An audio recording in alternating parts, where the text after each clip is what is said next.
I'm Dustin Victor, HSE coordinator here with EllisDon. Jen here. I'm the head of inclusive diversity at EllisDon.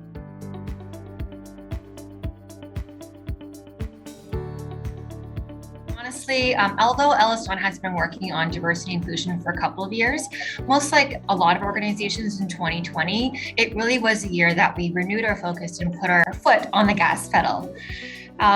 Essentially, the way that Toolbox Talks came about is because we wanted to really extend the conversation. We wanted people to really talk about diversity and inclusion. And we thought that Toolbox Talks was a great way to extend it beyond just our offices and really engaging our subcontractors and the industry at large. And over the last year or so, we've been able to put out Toolbox Talks almost every month over a variety of different topics. Workers and their supervision have come to understand that caring about mental health and well-being of people is a critical part of the company's work and safety culture. It is important to also note that if diversity is not valued or nurtured, performance suffers, communication suffers, and the team could develop a lack of trust in management and their employer.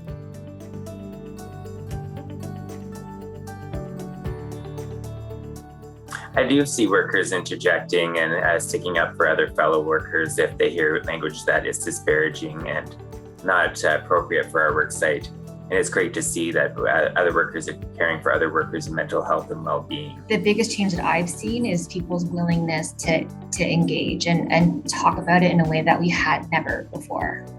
I find that people that I've experienced on site have embraced their biases and have learned from them. It's important to have a dialogue and not just debate, and to talk through these things and to expose that vulnerable part of ourselves and educate ourselves of why we act or react to a certain way or things that people say.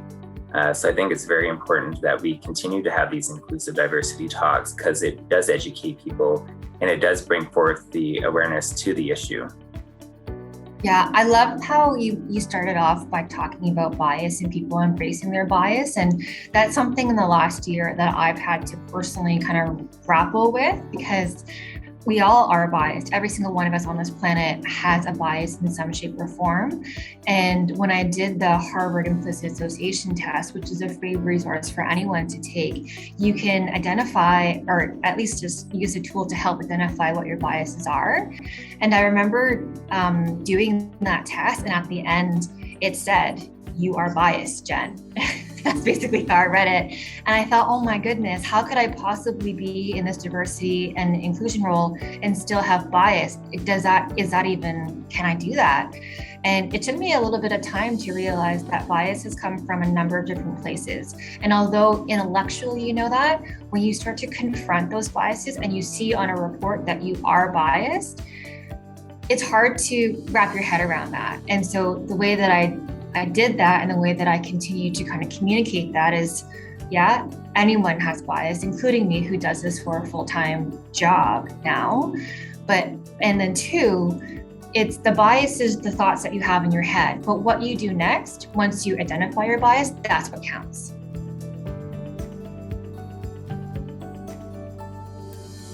In my experiences, the information is provided to my people leader, which is Mike Griffin, who is the regional safety director. We discuss it in our monthly talks, and then it is sent out to our regional sites and offices, at which point they're implemented on site by either myself, like a safety leader, or somebody such as a superintendent or a foreman.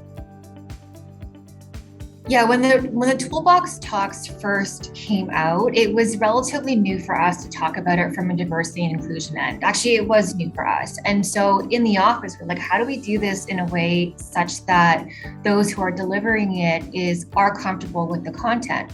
And the truth is, Dustin, I don't know that everybody is comfortable with the content, because some of the content is quite general, so it applies to just almost everyone.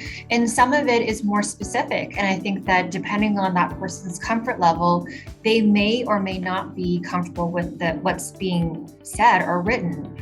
And so some of the ways that we've tried to mitigate that, or at least better prepare our project leaders and HSC is to be very specific about and intentional about the topics that we cover, working with our senior leaders to make sure that what we do cover is right for the site and our offices, and also to provide references. So if somebody is not comfortable with the topic, there are generally references at the bottom of the toolbox talk. So if somebody wanted to look into it more, they could.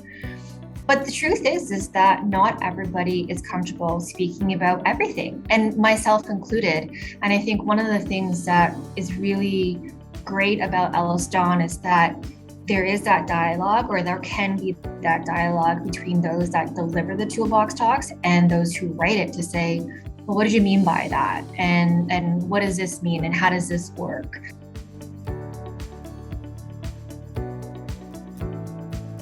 I would say to continue to educate yourself and implement free resources such as Pride at Work Canada or on Shirt Day, other online resources and materials that you can use to help implement these talks with your group. Also use the marquee months in the calendar year as a source of inspiration for your talks. I think the one thing that I'd say in terms of advice is to start small, to remember that people are on a spectrum and the goal is to be able to engage people.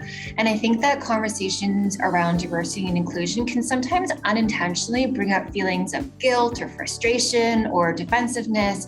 And when that happens, the conversation completely shuts down. So I think for anybody who's starting out, to take it easy, to kind of start with baby steps and just remember that you've got to meet people where they are and the spectrum's quite wide. So the more that you can engage, get them involved in the conversation, and I think that's where we start to make the difference.